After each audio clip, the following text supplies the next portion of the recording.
Olá, irmãos e irmãs em Cristo. No vídeo de hoje, vamos mergulhar no livro O Diálogo, de Santa Catarina de Sena, e refletir sobre as 10 perguntas profundas que Deus Pai respondeu diretamente a ela. Este vídeo não é um vídeo de curiosidades, é uma oportunidade para fortalecermos nossa fé, iluminarmos nosso caminho espiritual e, é claro, encontrarmos promessas que ecoam nosso chamado à santidade. Antes de mais nada, é importante sabermos um pouco sobre quem é Santa Catarina de Sena. Santa Catarina nasceu em Siena, na Itália, em 1347. Desde a infância, foi agraciada com dons místicos, experiências profundas de oração e um amor ardente por Cristo crucificado. Ainda jovem, consagrou sua virgindade a Deus e, mesmo sendo analfabeta, foi instruída interiormente pelo próprio Senhor.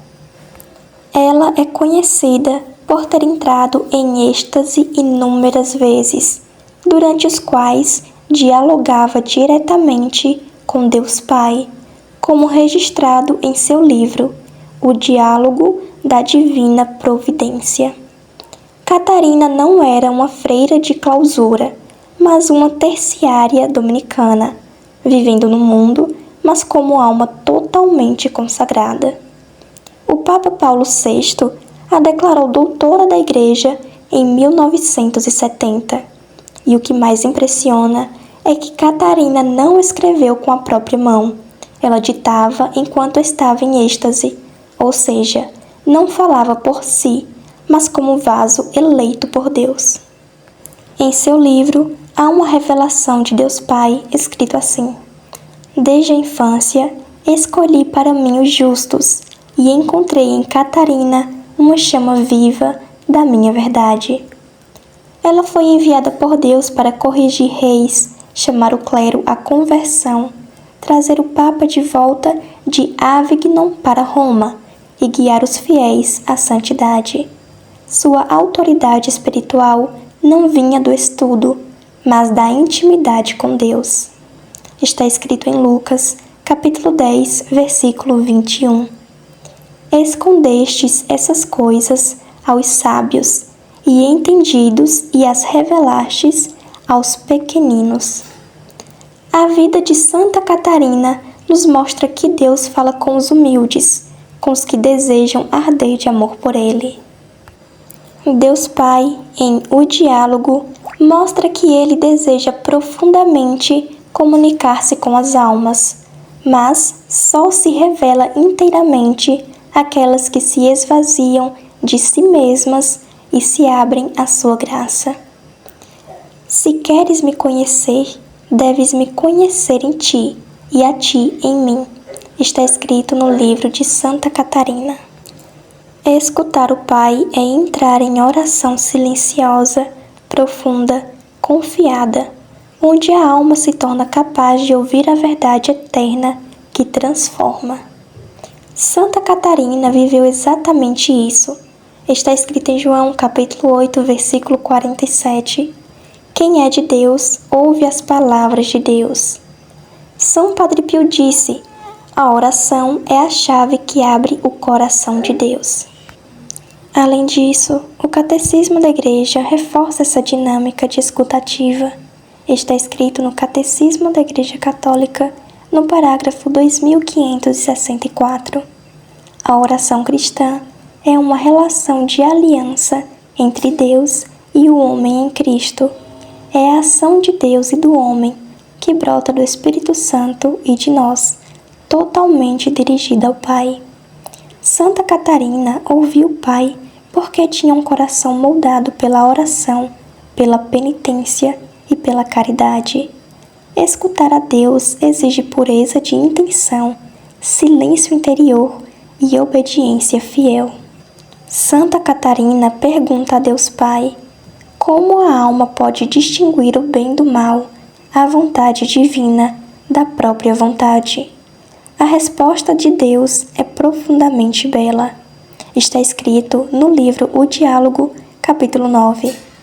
O discernimento é a luz que provém da caridade, é mãe e guia de todas as virtudes. Sem discernimento, mesmo as boas obras se tornam más. Ou seja, o discernimento verdadeiro nasce do amor a Deus acima de todas as coisas. Não basta fazer o bem, é preciso fazer o que Deus quer, como Ele quer e quando Ele quer. Está escrito em 1 Tessalonicenses, capítulo 5, versículo 21. Examinai tudo, abraçai o que é bom. Deus Pai explica que o discernimento cresce quando a alma é humilde, está em estado de graça, permanece na oração e vive unida à Igreja e aos sacramentos. A alma orgulhosa ou rebelde se engana facilmente. Está escrito no livro de João, capítulo 15, versículo 5: Sem mim nada podeis fazer. Além disso, o Catecismo da Igreja Católica, parágrafo 1788, nos ensina: para tomar decisões morais corretas, o homem deve buscar o bem, escutar a sua consequência e procurar o conselho de pessoas sábias. Portanto, o discernimento espiritual é o dom de ver com os olhos de Deus e não apenas com os olhos humanos. Ele protege contra ilusões, fanatismos e más escolhas, guiando a alma na santidade. A outra pergunta de Santa Catarina foi: por que o homem foi criado com memória, inteligência e vontade? Nesta pergunta, Santa Catarina busca entender a estrutura da alma humana, e Deus Pai responde revelando um mistério profundo. Está escrito no capítulo 14 do livro: Eu dei ao homem 3 potências: memória, inteligência e vontade. Com a memória, ele se recorda de mim. Com a inteligência, conhece-me. E com a vontade, ama-me. Essas faculdades não foram criadas ao acaso, foram formadas à imagem da Trindade, para que o homem pudesse viver em aliança, adoração e intimidade com seu Criador. Está escrito em Gênesis, capítulo 1, versículo 26. Façamos o homem à nossa imagem e semelhança. O parágrafo 1703 do Catecismo da Igreja Católica nos confirma: dotado de alma espiritual, de razão e de vontade livre, o homem é, desde sua concepção, orientado para Deus e chamado a viver em comunhão eterna com Ele. A memória é feita para lembrar as maravilhas de Deus. A inteligência é feita para contemplar a verdade divina. A vontade é feita para escolher o bem e aderir ao amor. Mas quando essas faculdades se voltam para si mesmas, como no pecado, elas se deformam. A memória se apega ao passado, a inteligência se fecha na soberba e a vontade se rebela contra Deus. A vida cristã consiste em ordenar novamente essas potências segundo o plano de Deus, e a graça, especialmente através dos sacramentos, purifica e fortalece essa estrutura espiritual. A próxima pergunta de Santa Catarina foi: como a alma pode se livrar do peso do pecado e avançar em santidade? A resposta de Deus Pai é uma chave de ouro para a conversão. Está escrito no livro O Diálogo, no capítulo 24. A alma se liberta do pecado pelo arrependimento verdadeiro, sustentado por amor e não apenas pelo medo. Quanto mais ama, mais se purifica. Ou seja, o verdadeiro progresso espiritual não depende apenas de remorso, mas sim do amor. O arrependimento movido pelo amor a Deus ofendido, que é a contrição perfeita, cura a alma profundamente. Está escrito em Romanos, capítulo 8, versículo 28. Os que amam a Deus cooperam com Ele em tudo, para o bem. Deus também explica a Santa Catarina que as lágrimas, os jejuns e os atos exteriores são bons, mas sem o arrependimento interior, feito por amor, não tem valor eterno. Está escrito também no capítulo 37 do livro O Diálogo: o que lava a alma é a dor interior acompanhada do desejo da minha misericórdia. E é claro, o Catecismo da Igreja Católica nos ensina, no parágrafo 1452, quando nasce do amor de Deus, amado sobre todas as coisas, o arrependimento é chamado de contrição perfeita. Perdoa as faltas veniais e obtém o perdão dos mortais, se houver desejo de confissão.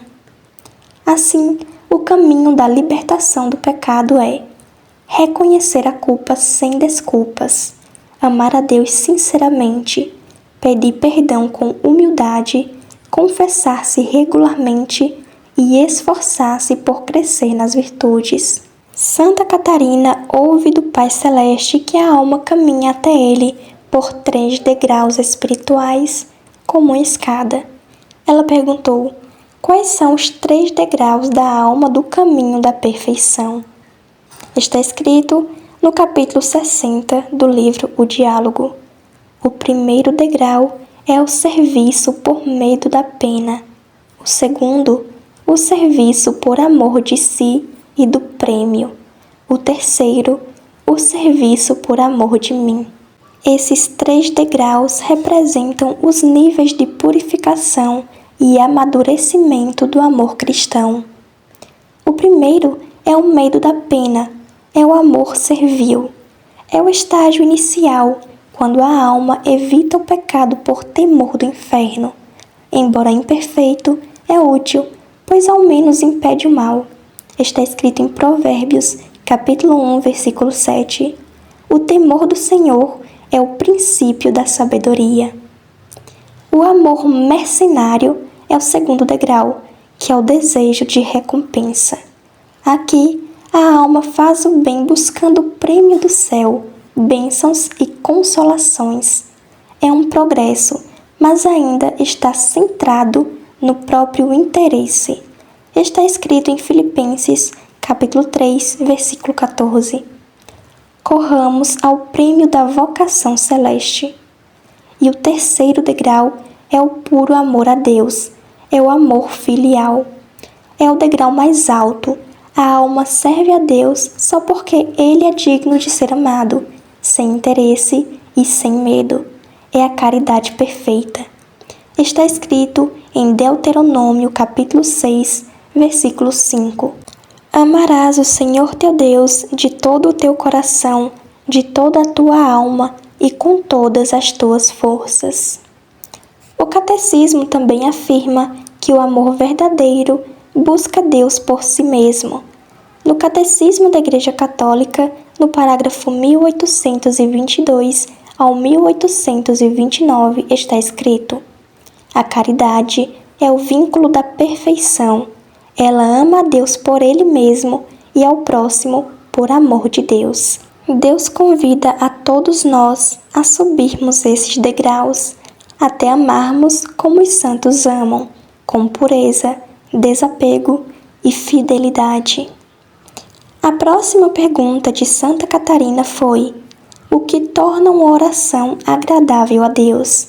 E Deus Pai responde com clareza e profundidade, no capítulo 79 do livro O Diálogo. A oração verdadeira é feita com humildade, confiança e perseverança. É um clamor da alma que reconhece sua miséria e se lança em minha misericórdia. Deus rejeita a oração orgulhosa, mecânica ou interesseira.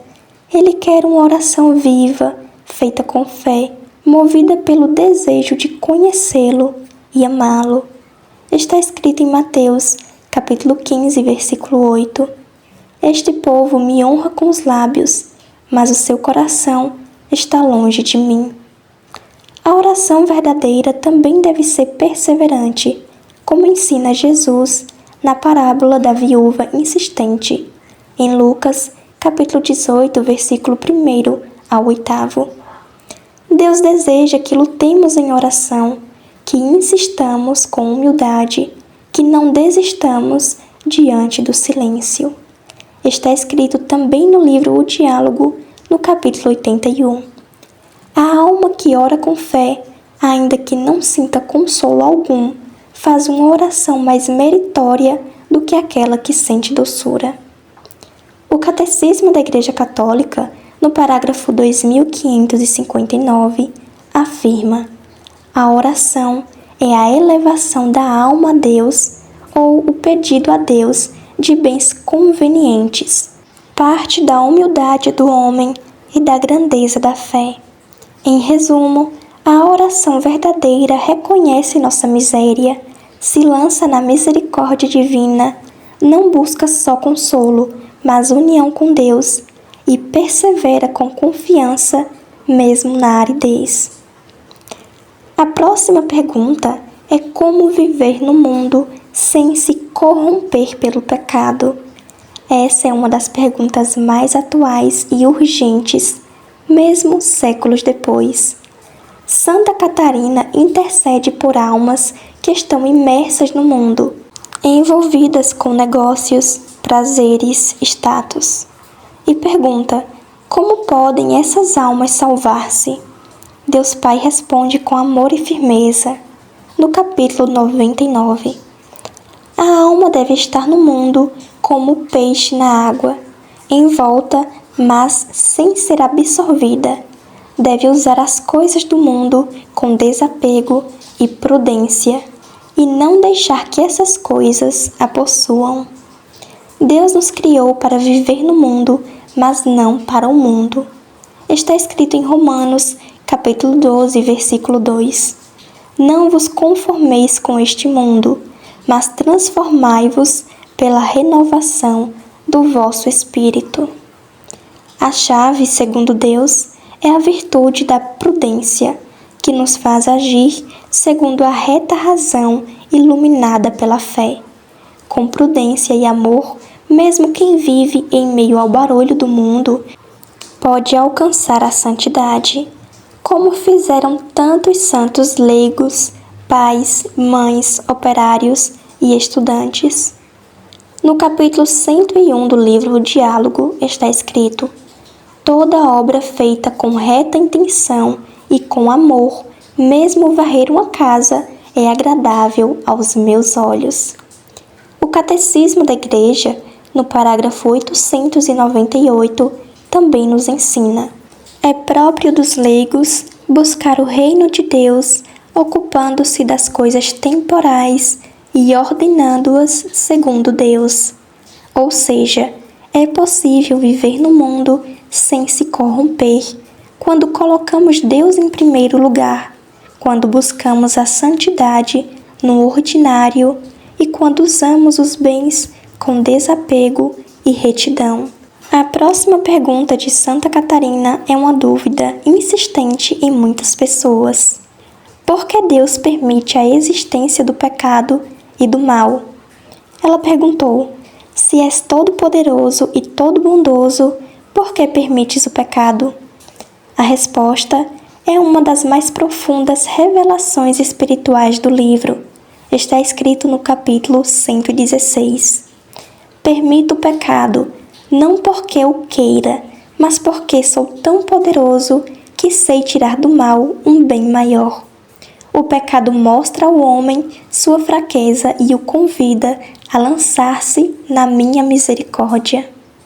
Deus deixa claro que Ele nunca causa o pecado, mas permite a liberdade humana, pois sem liberdade não há amor verdadeiro, e na sua infinita sabedoria, Ele é capaz de transformar até o pecado em ocasião de humildade, conversão e crescimento espiritual.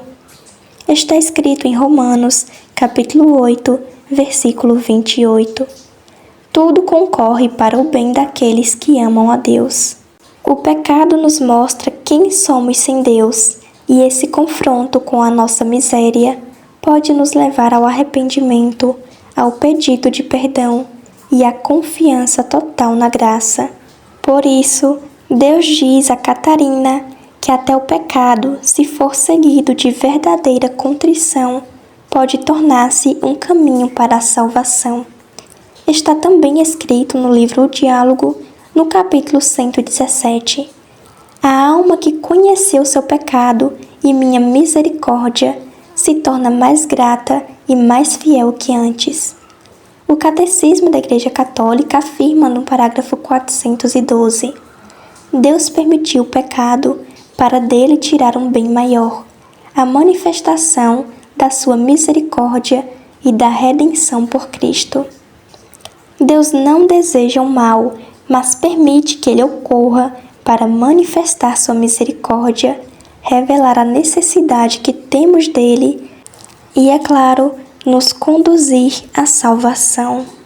Diante da corrupção no clero e da divisão na Igreja, Santa Catarina clama: Senhor, o que podemos fazer diante de tanto mal? E Deus responde com um apelo direto.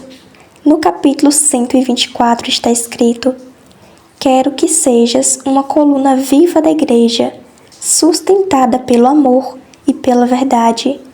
Não reformarás o mundo com força, mas com oração, sacrifício e testemunho fiel.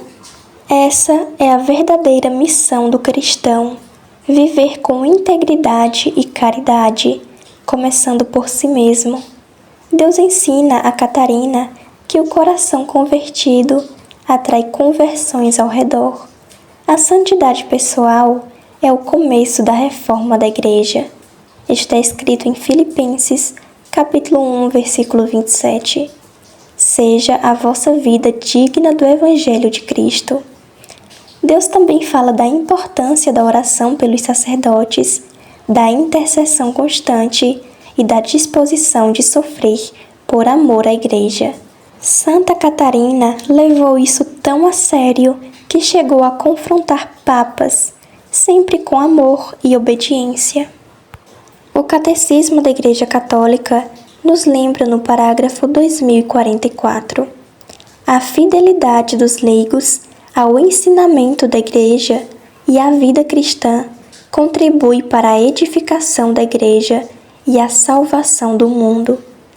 Reformar a Igreja, portanto, começa com a conversão pessoal, a oração fiel e reparadora, o testemunho de caridade e verdade, o oferecimento de sacrifícios pela salvação das almas. Diante de tudo o que ouvimos, como não se comover? Deus Pai abriu o coração à humilde Catarina e, por meio dela, abre também a nós. Aprendemos que Deus quer ser reconhecido, amado e escutado. Ele criou nossa alma com memória para lembrar do seu amor, com inteligência para conhecê-lo e com vontade para desejá-lo. Ele permite até mesmo o pecado, não porque o queira, mas porque sabe transformar nossas quedas em escadas de salvação, quando confiamos na sua misericórdia. Descobrimos que a oração verdadeira não depende de palavras bonitas, mas de um coração humilde, confiante e perseverante. Que o discernimento espiritual é a luz nas trevas, que a vida no mundo não é desculpa para o pecado, mas convite à santidade, e que a verdadeira reforma da Igreja começa não nos outros, mas dentro de nós. Como disse o próprio Deus a Santa Catarina: se fores o que deve ser, incendiarás o mundo inteiro. Que nós também sejamos colunas vivas da Igreja, ardentes no amor e firmes na fé. Se você aprendeu algo novo com esse vídeo, se inscreva aqui no canal, deixe seu like e compartilhe com quem também precisa ouvir o que o céu tem a dizer. Que Deus Pai te abençoe e que Santa Catarina de Sena caminhe contigo rumo à santidade. Em nome do Pai, do Filho e do Espírito Santo. Amém. Nos vemos no próximo encontro.